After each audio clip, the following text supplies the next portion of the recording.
Վերադարձ ապագա։ Նոր հաղորդաշար Արդար Հայեմի եթերում։ Բարև ձեզ, հարգելի հետևորդներ, Արդար Հայի եթերում մեկնարկում ենք նոր հաղորդաշար, որը վերնագրել ենք Վերադարձ ապագա։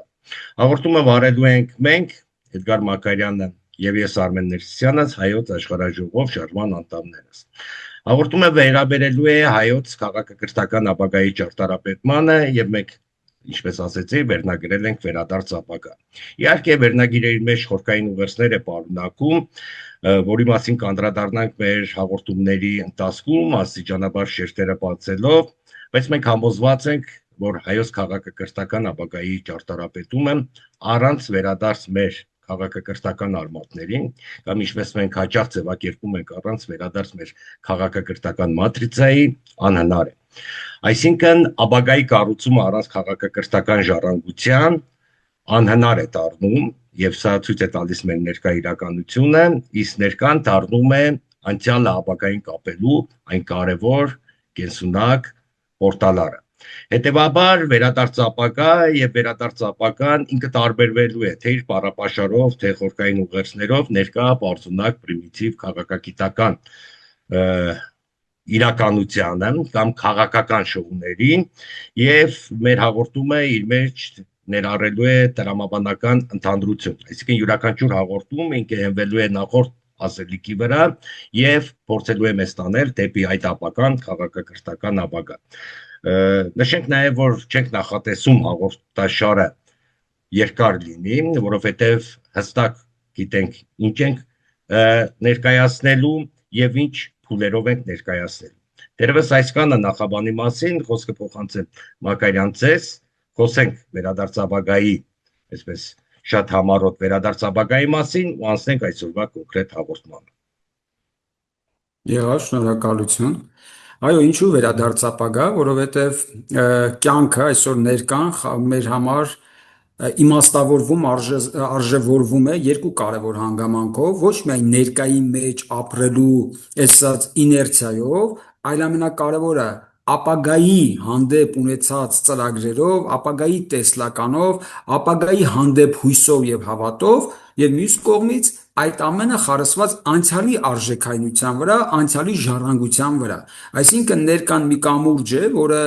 շաղկապում է անցյալը ապագային, եւ ինձ շատ կարեւոր է, որպեսզի մեր ներկան իմաստավորվի ապագայի հանդեպ մեր ունեցած այդ հավատքով եւ հույսով։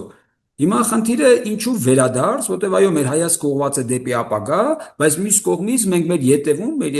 մեջքի ետևում ունենք անցյալի ժառանգության այդ մեծ հարստությունը, մեծ արժեքայնությունը, որի վրա հիմնվելով պետք է շարժվենք դեպի ապագա։ Այս առումով կարևոր է, որ այդ արժեքայնությունը մեր ազգային քաղաքակրթական ողջ առաքելությունը իր բազմազարամյա պատմության ընթացքում եւ հիմա շատ կարեւոր է, որպեսզի մենք այս բազմազարամյակային պատմության ընդհանրական տեքստը կարողանանք վերծանել որպես քաղաքակրթական մեկ ընդհանուր կոդեր, որպեսզի հասկանանք հանուն ինչի է ապրել այս ազգ, այս ժողովուրդ, այս բազմազարամյակային կյանքի ընթացքում եւ ինչի է ծառայելու եւ հանուն ինչի է ապրելու ապագայի մեջ։ Եվ այս երկու հարցադրումներով ամբողջանալու այսօր ներկայի մեր գործունեությունը։ Այս սրա բացակայությունն է, որ սնանկ է դարձել ողջ ազգային պետական հանրային կյանքը իր քաղաքական ողջ բովանդակությամբ։ Եվ հիմա մենք դրա համար ասում ենք, որ քաղաքական այդ ծանծաղությունը, քաղաքական այդ սնանկությունը հաղթահարելու համար պետք է քաղաքակրթական արժեքայնության հիմքի վրա կարողանալ ճարտարապետել մեր ներկան եւ ապագան, ինչի վրա աշխատում ենք մենք ձեզ հետ միասին եւ այդ առումով արդեն բազում ատորյակ գրքեր են գրում, որպեսզի այն ինչի մասին խոսում ենք լինի ոչ թե սոսկ, այսպես ասած ցանկասիրությունների մակարդակում ասված խոսք, այլ կոնկրետ եւ գիտական եւ հոգեվոր հիմնավորումներով կոնկրետություն ունեցող, ուրվագծեր ունեցող քաղաքակրթական ճարտարապետում։ Այո, վերադարձ ապագան եւ կոնկրետ հիմա կենտրոնանանք առաջին հաղորդման վրա եւ առաջին հաղորդումը հայկական նախագծի կամ մենք ձևակերպում ենք հայ քաղաքակրթական նախագծի հրամայական։ Փորձենք հասկանալ ինչի մասին է այս ամբողջը, ինչու ենք հենց առաջին հաղորդումը վերնագրել հայ քաղաքակրթական նախագծի կամ հայկական ընդհանուր նախագծի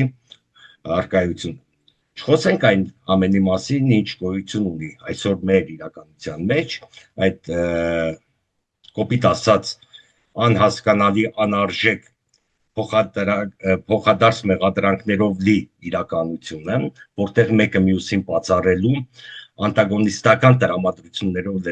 լցված ատոմիստական իրավիճակ է, երբ յուրաքանչյուրը փորձում է իր շահը գտնել, իր շահը ստանալ, եւ այդ ամենը ցցուն արտահայտվեց հունիսի 7-ից հետո։ Այն ինչ տեղի ունեցավ վերջին, եթե հստակ ձևակերպենք, վերջին 6 տարիների ընթացքում Արցախյան պատերազմից հետո կորուստները բերեցին այդ ամբողջը դավաճանությունը բերեց հետագայում ուրացում եւ այսօր ամբողջ իրականության մեջ տիրում է պղծություն։ Ուղղակի անարժեքության կարշախոտը խեղդում է բոլորիս։ Չնայած երևացող թվայցիալ ջոկությանը, այնուամենայնիվ բոլորը հասկանում են, որ մենք ուղիղ գծով գնում ենք դեպի ինքնակործանման։ Սա վերաբերում է եւ պետականության, եւ ազգին, այսինքն պետականակործան եւ ազգակործան ընթացքի մեջ են գտնվում։ Եվ ինչպես մեր հանճարեղ բանաստեղծն էր ձևակերպել, ճոխ սեղանների շուրջ քաղցեն բոլորը, զգալով ոգու քաղց։ Եվ այսօր այդ իրականության մեջ է։ Հիմա այս ամբողջը հաշվի առնելով, այս իրականությունը հաշվի առնելով նաև քաղաքակրթական համընդհանուր ճգնաժամը, որը ոչ թե մենք ենք ասում, դա թե մասնագիտական, թե քաղաքագիտական, թե հանրային լայն շրջանակների համար անցալելի է, ապա այս ընդհանուր ճգնաժամի մեջ ապագայում դերակատարություն կամ ապագայում այդպես ասենք իրենց ներկայությունը կարող են ապահովել այն ազգերը պետությունները, որոնք ունեն ապագայի տեսլական։ Իսկ որն է այսօր մեր իրականության մեջ ապագայի տեսլականը, մենք նկատում ենք, որ չկա։ Փորձել ենք շաբլոնացնել ինչ-որ իրավիճակներ, դրսից ներմուծված իրավիճակներ, համեմելով այդ ամբողջը ճակերտների մեջ բղծությամբ եւ փորձում ենք մենք շարժվել առաջ։ Բոլորս հասկանում ենք, որ այդպես հնարավոր չէ։ Ավելին, այսօր արդեն շրջանառության մեջ են տրված համաշխարհային մակարդակով ապագա աշխարհակարգի կամ ապագա հասարակարգի մոդելներ։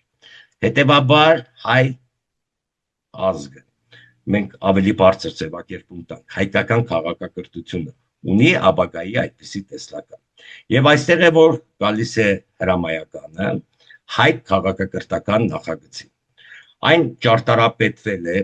հիմա էլ է շարունակում ճարտարապետվել եւ վերադարձ ապագա հաղորդաշարի։ Դրան զուգահեռ հանրային եւ տարբեր միջոցառումների նպատակը լինելու է այդ ամբողջական ճարտարապետումը ներկայացնել։ Իսկ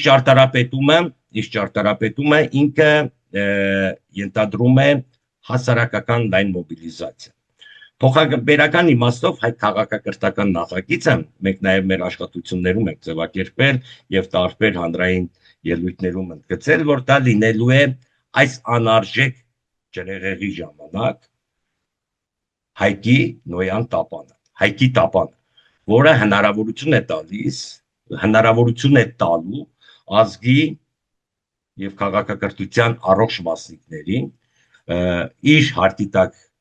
ընդունելու եւ այս անարժեք հորձանույթը, այս ապարժեք քաոսը հաղթահարելու։ Կամ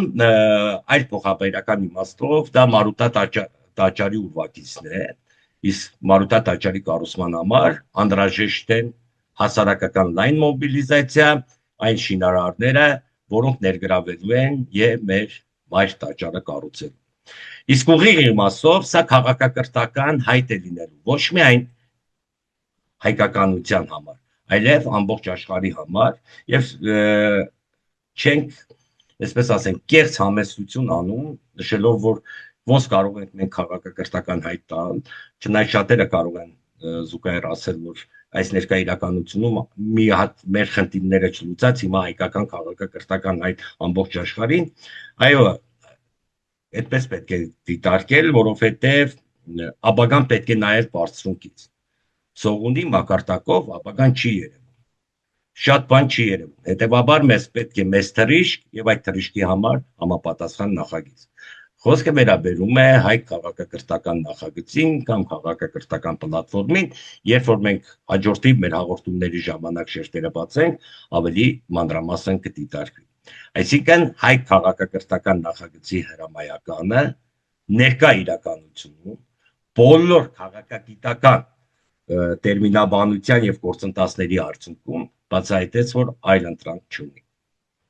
Խնդրեմ, պարոն Մակարյան, ձեր մոտեցումը։ Այո, մենք պետք է հասկանանք, որ մեր աչքի առաջ այն ինչը մեզ համար այսպես ասած արժեք էր, այն ինչը մեզ համար կյանքի իրականություն էր, այն ինչի համար գուցե մենք ապրում էինք, պայքարում էինք, նույնիսկ զոհաբերվում էինք, հանկարծ շատ կարճ ժամանակի ընթացքում եւ այն էլ շատ արագ տեմպերով եւ արժեզրկվում էր, եւ կորցվում էր, եւ ուրացվում էր, եւ ամեն ինչը մեր աչքի առաջ քանդվում էր։ Եվ հիմա այս քանդվող աշխարհի մեջ պետք է հասկանալ, որ աշխարհը այնպիսին, ինչպիսին մենք գիտենք եւ ճանաչում ենք, փոփոխվում է։ Այսինքն մեր աչքի առաջ ամբողջությամբ փոխվում է մեր իրականությունը, մեր կյանքը, անգամ պետականությունը, ամեն ինչ փոխվում է մեծ արագության տեմպերով։ Եվ հիմա մենք, կարելի է այսպես ասել, պատրաստ չէինք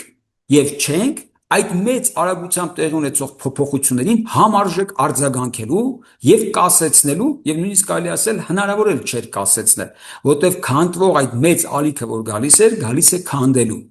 Խնդիրը կայանում է հետեւյալում. լավ, այս մեծ ալիքի դեմը առնելու ինչպիսի ավելի նույնքան հզորականության, ուժականության գործոն ունես դու։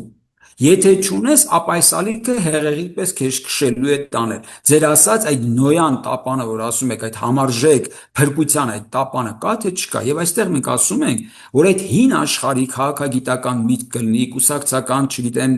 շքերթներ կլինեն, շարասյուններ կլինեն, ընտրություններ կլինեն, ինչ ուզում եք ասեք, այն ինչի վրա հիմնված է եղել ժամանակակից քաղաքական պետությունները, քաղաքական միտքը, քաղաքական գաղափարախոսությունները, նույնիսկ քաղաքական ազգերը, այդ ժամանակաշրջանն է, որ անցնում է։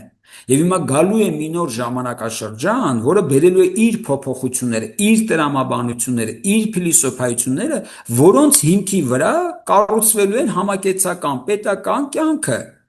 Եվ մեր ասած այն է, որ քաղաքական ինքնության դարաշրջանը փակվելով, փակվում է դրա պրոդուկտները, այսինքն քաղաքական պետությունները, քաղաքական ազգերը, անգամ քաղաքացիական հասարակությունները, քաղաքացիական պայմանագրերը կամ հասարակական դաշինքները, այն ինչի վրա կառուցված էր այս 200-300-ամյա պետականակարգությունները։ Հիմա գալիս է այն փոփոխությունների ժամանակաշրջան, եւ այդ փոփոխությունների ժամանակաշրջանը մենք անվանում ենք քաղաքակրթական ինքնության դարաշրջան կամ քաղաքակրթական արդեն պրոդուկտի առումով պետությունների եւ ազգերի դարաշրջան, որը արմատապես տարբերվելու է իր նախորդից քաղաքական գիտակցության կամ քաղաքական ինքնությունից եւ նրա պրոդուկտներից։ Եվ այս տարբերությունն է, որ ամենակարևորն է։ Եվ ինչքան շուտ կարողանանք դա հասկանանք, եւ ինչքան շուտ ձերբազատվենք անցյալի բալաստից, որը մեզ ծանր քարի պես հենց այդ մեծ հեղեղի մեջ քաշում է դեպի հատակ եւ սկսում ավելի շուտ եւ ավելի հեշտ շնչահեղձանել մեզ, մենք ազատվելով այդ բալաստից պետք է գնանք այդ քաղաքակրթական առագաստների բացմանը, որպեսզի կարողանանք բաց ծով դուրս գալ եւ նավարկել։ Եվ միայն Հայկ Տապանն է իր քաղաքակրթական ոչ ժառանգությամբ եւ առաքելական ապագայի տեսլականով կարող լինելու հաղթահարելու այդ ալեցուկ ծովը։ Սա է ամբողջ խնդիրը, որ մենք առաջարկում ենք։ Հիմա ասում ենք, եթե դա քաղաքակրթական այդ տապանն է, հետեւաբար այդ տապանը ինչպիսի ժառանգություն ունի բազմահազարամյակների մեջ, եւ այդ ժառանգության տրամաբանական զարգացումը ինչպիսի է լինելու ապագայի հազարամյակների մեջ։ Եվ այստեղ է, որ մենք ձեզ հետ միասին մեր գրքերում վերցանում ենք այդ քաղաքակրթական առաքելության կոդերը եւ ասում ենք, որ մեր, այսինքն բանաձևում ենք այդ քաղաքակրթական առաքելությունը հետևյալ կերպ, որ հայոց ազգը կանչված եւ կոչված է ընդունելու եւ վկայելու Արարիչ Աստծուն, որից հետո բխեցնում ենք, որ վկայել, ընդունել եւ վկայել ինքնին նշանակում եւ պարտադրում է, որ մենք պետք է ճանաչենք եւ կայացնենք Արարիչ Աստծո կամքը, որը ինքնին ենթադրում եւ պարտադրում է, որ ամենից առաջ պետք է որոնել Աստծո արքայությունն ու նրա արդարությունը։ Ինչու այս հիմնարար բանաձևը մեզ շատ կարևոր, որտեղ եթե այս բանաձևը որպես ընդհանրական տեքստ, որպես կոդ մենք նայում ենք այդ բազմազարամյակային անցյալը, մենք այդտեղից վեր ենք հանում այն ուխտեր Արարչի հետ, պատմականորեն ձևավորված, որոնց արդյունքում հայոց ազգը իր քաղաքակրթական առաքելությունը հազարամյակների մեջ անընդհատորեն կայացրել է, ավելին, մեկ քաղաքակրթական ուխտը, եթե այդպես ձևակերպենք, Արարչի հետ կայացնելու դեպքում վաստակել է իրավունք եւ պատիվ եւ արժանիք հաջորդ քաղաքակրթական ալիքը կազմակերպելու եւ նոր ուխտով այն հաստատելու։ Եվ մենք ասում ենք, որ այդպիսի 3 առնվազն ուխտի դարաշրջան է ունեցել 12,000-ամյա պատմության ընթացքում։ Առաջինը մենք ձեզ հետ միասին այն անվանում ենք հավատարմության ուխտ, որտեղ առաջինը, որպեսզի դու ընդունես եւ վկայես Աստծուն, առաջնահերթ դու պիտի հավատարիմ լինես այդ ուխտին եւ Աստծուն եւ Արարչի, եւ դրա համար այն անվանում ենք հավատարմության։ Եվ մենք դες այդ միասին դա ժամանակագրորեն տեղափոխում ենք 10-12,000 տարի առաջ, երբ հայկական լեռնաշխարհում նեոլիթյան հեղափոխության արդյունքում ծնվում է հողագործության, այսինքն երկրագործության եւ անասնապահության հիմքի վրա արմատապես տարբերվող քաղաքակրթություն նախորդ ոչ քաղաքակրթական ժամանակաշրջանի, որտեղ այսպես որսորդությամբ կամ հավաքչությամբ համակեցական կյանքն էր պարզունակ իր պրիմիտիվ վիճակի մեջ գոյ։ Այսինքն սկսվում է քաղաքակրթական արժեք արտադրելու դարաշրջանը, որի հիմքի վրա սկսում է քաղաքակրթական մարտության այս 12,000-ամյա ընթացքը։ Հաջորդը մենք ձեզ հետ միասին ասում ենք, որ քաղաքակրթական մեր կոդը կապվում ենք Արարչի հետ արդեն Հայկ Նահապետով, որպես ազատությանով։ Եվ այստեղ շատ կարևոր է, որ այո, Հայկը բելի հակը համակարգի հետ, այսինքն ստրկության, անարդարության, շահագործումի, մակաբուծության այս հակը համակարգին հաղթում է ազատության ուխտով, եւ ամենակարևորը նա կարող էր հաղթել ազատության ուխտով, որտեղ ազատության հիմքում պետք է ունենաս հավատարմության ուխտը։ Եթե չլինի հավատարմությունը որպես այդպիսին, ազատությունը վերածվելու սանձարձակության, ամենաթողության եւ հետո դու ինքդ դառնաս չարիք այլ ազգերի, այլ պետությունը կամ ինքդ քո հասարակության ու մարդկության հանդեպ։ Դրա համար շատ կարևոր է որ նախորդում ունենալով հավատարմությունը տրվում է քեզ ազատությունը, որովհետեւ շարունակելով հավատարիմ լինել արարչական ուխտի մնաս այդ գծի մեջ առանց խախտելու ազատությամբ տրվող այն զորությունները, որը կարող է քեզ պարգևել ազատությունը, որովհետև ալի եմ ասում, կարող է այն վերածվել ամենաթողության, ինչպես մեր ժամանակաշրջանում ազատության փիլիսոփայության տակ ամենաթողության չարիքն է մոլեգնում ողջ մոլորակով մեկ։ Հաջորդը մենք դες այդ արդեն սահմանում ենք, որ դա քրիստոնեության ժամանակաշրջանն է, որ ճշմարտության ուխտը կապվեց արդեն Քրիստոսի տիեզերական վարդապետության եւ Քրիստոսի հայտնութենությամբ կապվեց արդեն Աստվածային Սուրբ երրորդության հետ, որտեղ այո, այնտեղ որտեղ ճշմարտությունն է,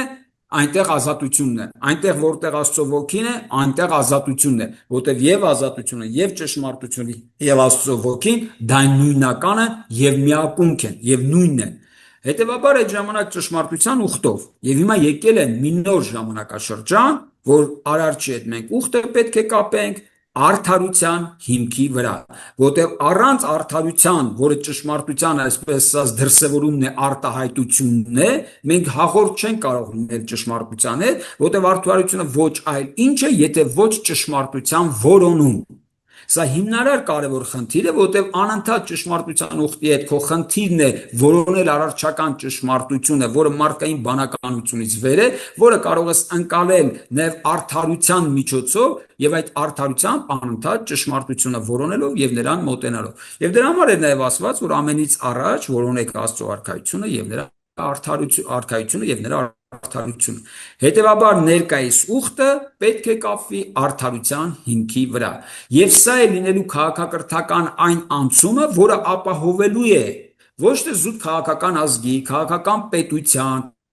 քաղաքացիական հասարակության եւ այլ այս ձևաչափը, որը արդեն սպառվել է, այլ նոր քաղաքակրթական ազգի, այլ նոր քաղաքակրթական պետության եւ քաղաքակրթական ժառանգության հիմքի վրա քաղաքակրթական առաքելությունները ռեալիզացնելու ապագայի նոր տեսլականը, դրա համար ձևավորվող եւ ձևակերպվող հայեցակարգերը եւ այդ հայեցակարգերը կյանքի կոչվող ռազմավարական եւ մարտավարական ամբողջ փաթեթը։ Այն ինչի վրա մենք ձեզ հետ միասին աշխատում ենք։ Ես շարունակեմ ձեր միտքը, պարոն Մակարյան, մեր հետևորդներին ուղղակի հորդորելով, որ բարդ տերմինաբանության, գուցե շատ ոգեղեն կամ նոր բառապաշարի այս ծանրությունը թող որևէ մեկին չվախեցնի, որովհետև այս ամենի այսպես ասենք արդյունքում նաև ձևակերպված են հստակ պլատֆորմներ, թե քաղաքական, թե տնտեսական, թե մշակութային ոլորտում, որոնք ավելի մանրամասն հաջորդիվ կներկայացնենք, երբ որ հայ քաղաքակրթական նախագիծը ամբողջությամբ բացահայտ է։ Բարբերաբար հայտնենք, որ բարբերաբար այլ միջոցառումներ, բացի այս հաղորդաշարից, այլ միջոցառումներ նույնպես նախատեսում ենք, որպեսզի փորձենք այս ապարժեք քաոսը լույսով ինչ-որ ձևով ճեղքել Աստծո կամքի մեջ։ Բայց այստեղ մեկ կարևոր նկատառում եմ ուզում ասել, որովհետև շատերին հիմա թվում է, որ մենք ինչ-որ նոր, ինչ-որ վերացական երևույթներից ենք խոսում, ներկա իրականությունը մոռացած։ Բայց պետք է այդ սկեպտիկներին հիասթափեցնեմ, որովհետև ուշով մենք հետևում ենք համաշխարհային տենդենսներին, թե քաղաքագիտական, թե քաղաքակրթական, թե գիտական, թե հասարակական լայն շրջանակների մեջ, խորքի մեջ, որովհետև այս ապարժեքամուկը ամբողջ աշխարհում է, խորքի մեջ նկատելի են տարբեր խմբերի կողմից նույնակերպ մշակումներ, որովհետև այս քաղաքակրթական քաոսը խավարը հնարավոր չէ հաղթել առանց Աստծո լույսով։ Եվ սա հստակ պետք է փոխանցենք, որ արկա է Հայաստանից դուրս նաև այլ հարթություններ։ Մենք մեր քաղաքակրթական կոդերի վերցանման, մեր քաղաքակրթական առաքելության գիտակցման հիմքով ենք շարժվում։ Եվ այստեղ է, որ նույնականանում է մեր ասածը բոլորի հետ, ունենալով մեր յուրահատուկ առանձնահատկությունները, այսինքն առաքելության իրացման հնարավորությունները, ինչպես դուք նշեցիք, 3 ուխտերը, եւ այսօր եկել է մեր ուխտը վերաթարմացնելու եւ արտարության ճանապարհով շարժվելու։ Հաջորդիվ մենք խոսենք արտարպետության մասին, որովհետեւ արտարությունն է լինելու այն բանալի բառը, որը բացելու է քաղաքակրթական անցման ճանապարհը։ Արտարության մասին ավելի մանրամասն խոսենք, շատերն են խոսում արտարության մասին, արտարության տարբեր դրսևորումների մասին, բայց դուք մեր առաքելության մեջ հստակ նշեցիք ու դա հստակ ձևակերպված է եւ պատկանված է։ Ամենից առաջ խնդրեք Աստծո արտարությունն ու արկայությունը եւ ձեզ ավելիով կտրվի։ Հիմա ամբողջ խնդիրը այդ հոգեվոր վերելքի մեջ է, որը հնարավոր է կատարել։ Բայց ինչու մեզ մոտ առաջանում է այս ամբողջը եւ որն է այստեղ խնդիրը։ Խնդիրը նրանում է, որ Հայաստանում մեծ հաշվով հակահամակարգը կարողացավ իրականացնել իր ծրագիրը։ Այդ ծրագրի մասին շատ է խոսվել, բայց հիմա էլ մենք պետք է փորձենք մեր այս հաղորդման վերջնաբանում հստակ դիտարկել, որ Հայաստանը հակահամակարգի կողմից այսօր գրավված է։ Եվ դա ազդարարվեց դեռ 2016 թվականի մարտիմեկյան 15 թվականի մարտիմեկյան հանրահայտ ելույթում Բաբելոնյան աշտարակաշինարարների Պուտինի հրաժարականը կրսկերի տակ եւ նոր բևեր կամ հիմա արդեն շրջանառվում են 4-րդ հանրապետություն ձևավորելու համար։ Եվ այս ամբողջ ծրագիրը ներկայացվեց որպես Բերլինի գրավումից ավելի հանճարեղ պլան։ Հիմա խնդիրը նրանումն է, մենք արդեն նկատում ենք, որ Բաբելոնյան աշտարակաշինարարները իրենց գործը կատարում են, եւ եթե խորքի մեջ դիտարկենք, սա ունի հստակ 3 շերտ, որը ուղղված է եւ այսօր իրականացում է։ Ամենապրիմիտիվ բարձ շերտը դա է 4-րդ հանրապետություն կամ նոր բևերն է, կամ ինչպես են 100-ամյակն առանց ռեժիմի այդ կարգախոսի իրացում էր, այսինքն 4-րդ հանրապետության։ Սա քաղաքական էր, որը մերժեց նախորդ քաղաքական իրականությունը, խոսքը վերաբերում է 3-րդ հանրապետության։ Այս կոդերը, այս ուղերձը իր մեջ ուներ հստակ աշխարհակաղակական ուղերձ։ Պուտինի հրաժարականը կրսկերի տակ, սա հստակ ուղերձ էր, որ հակառուսականության վրա իրականացվելու, եւ երրորդը Բաբելոնյան աշտարակաշինություն, որը հոգեվոր քաղաքակրթական ուղերձներ, իրենց ուղերձներ հակահամակարգի կողմից։ Սա ամբողջացավ եւ հիմա մենք գտնում ենք, որ ամբողջ մեր ազգին լծրել են Բաբելոնի աշտարակի կառուցմանը, ժամանակակից աշտարակի կառուցման։ Եվ փոխաբերական, սա փոխաբերական է կոչվում։ Եվ մենք հետագայում կբացահայտենք, որ բավականին ուղիղ իմաստով մեր ազգին ներգրավել են այդ աստվածամեջ գործընթացի մեջ։ Հիմա ամբողջ խնդիրը վերաբերում է նրան, արդյոք մեր ազգը, արդյոք մենք ունենք հակառակ Բերլինի գրավումից ավելի հանճարեղ պլանից, ավելի հանճարեղ պլան։ Եվ այստեղ հատուկ մենք շեշտում ենք, որ հանճարեղությունը չի վերաբերում սոս մարկային մտքի արգասիքին, խոսքը վերաբերում է աստվածային կամքի մեջ լինելուն։ Այսինքն կա այդպիսի պլանի արկայություն, եւ այդ պլանի արկայությունն է թույլ տալու, որպեսզի մենք վերադառնանք մեր քաղաքակրթական արմատներին, այսինքն Բաբելոնի աշտարակաշինարարների փոխարեն մենք դառնանք հայտի ժառանգներ, այսինքն վերագտնենք մեր ժառանգությունը եւ որևէ մեկ աշխարհակաղակական բևեռի հրաժարական կամ ցանկություն ոչ թե մեր կրծքի տակ պահենք, այլ Աստծո կամքի ճանաչումը պահենք մեր կրծքի տակ եւ չորրորդ թե չգիտեմ թուրքական ռեզերվացիա կոչվող այլ հանրապետական ինչ-որ համարի հասնելու փոխարեն արտար պետություն կառուցել։ Այսինքն հստակ է 3 բանաձև։ 3, այսինքն շերտ։ Հոգևոր իմաստով հայտի ժառանգենք, թե չէ։ Արդյոք մենք Աստծո կամքի ճանաչման մեջ ենք, որոնման մեջ ենք եւ արարման մեջ ենք, որովհետեւ Աստծո կամքի ճանաչումն ու արարումը երկրի վրա հայկական քաղաքակրթության կարևոր կոդերից մեկն է։ Եվ վերջում մենք արտարության բանալիով կարող ենք իրականացնել արտար պետության, կամ մենք հաճախ անվանում ենք, որից շատերը կարծես թե հուզվում են, չհասկանալով իմաստը, արտարապետության կայացումը։ Այս տրամաբանության մեջ պետք է դիտարկել, բայց հաջորդիվ արդեն մենք կունենանք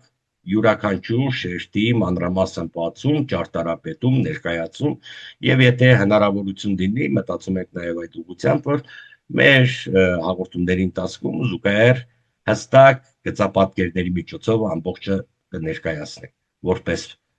որպեսզի ձևավորվի այդ հասարակական պահանջը։ Խնդրեմ, պարոն Մակարյան, փորձենք արդեն ամփոփել։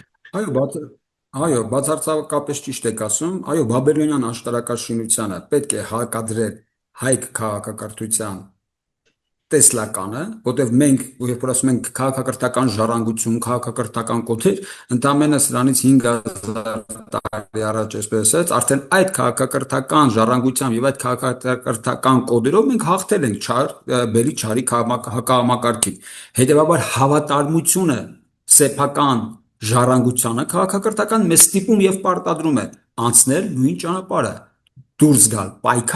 պայքարի արդյունքում հաղթել։ Սա ուղղակի այլընտրանք չթողող ճանապարհ է, հանձնվել, ընդունել հակահամակարգի պարտադրանքը, ստրկությունը հայի առաքելությանը ընդդեմ է։ Մոռանալ այդ առաքելությունը նշանակում է ուրանալ սեփական հայ լինելու կոդը եւ առաքելությունը։ Այսինքն հստակ է, որ բելի հակահամակարգի Բաբելոնյան աշտարակաշինությանը պետք է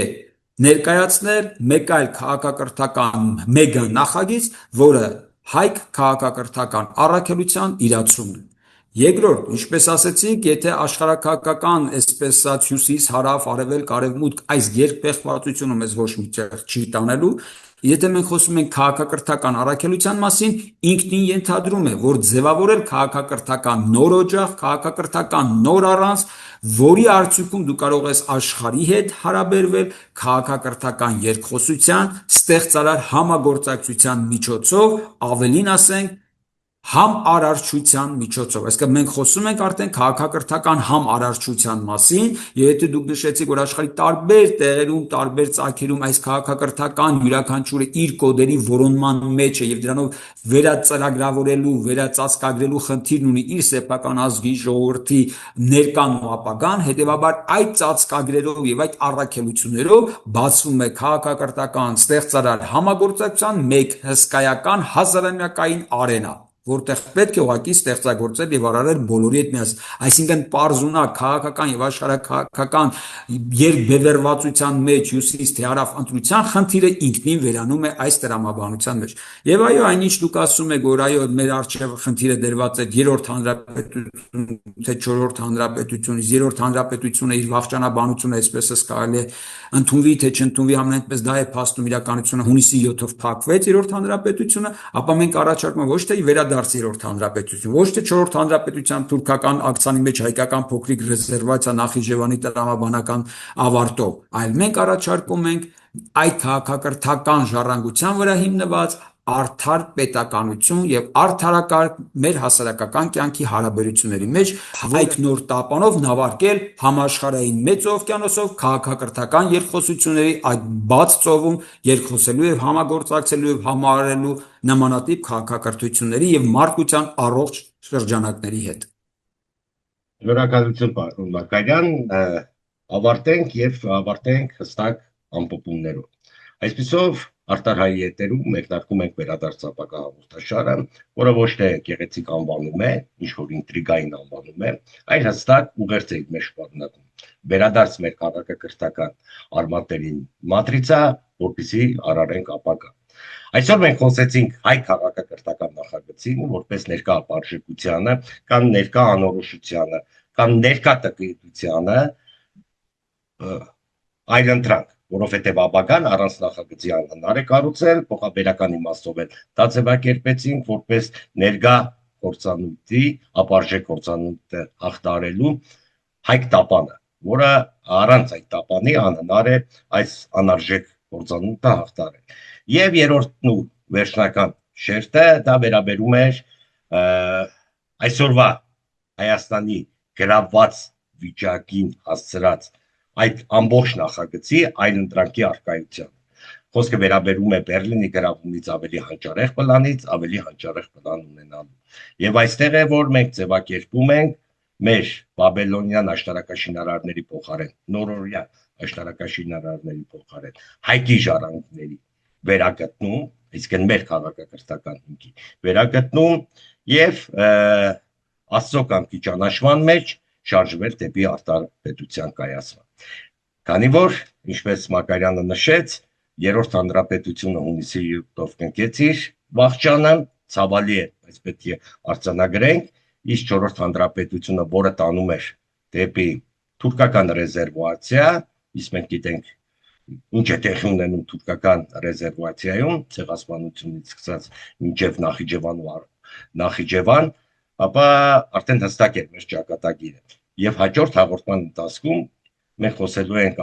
երրորդ եւ չորրորդ հանրապետությունների այդ կեղծ բախման մասին եւ արտարապետության կայացման հրամայականի մասին։ Թերևս այսքանը մեզ մնում է բարին մաղթել մեր հետևորդներին, Աստված առաջ։ Աստված առաջ։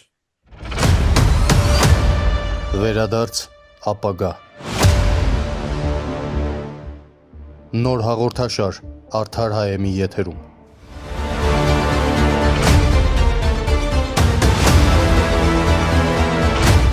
Հայոց քաղաքակրթական ապագայի ճարտարապետումը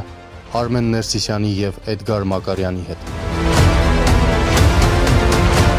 Յուրաքանչյուր հինգշաբթի ժամը 20:00-ին Արդար Հայեմի եթերում։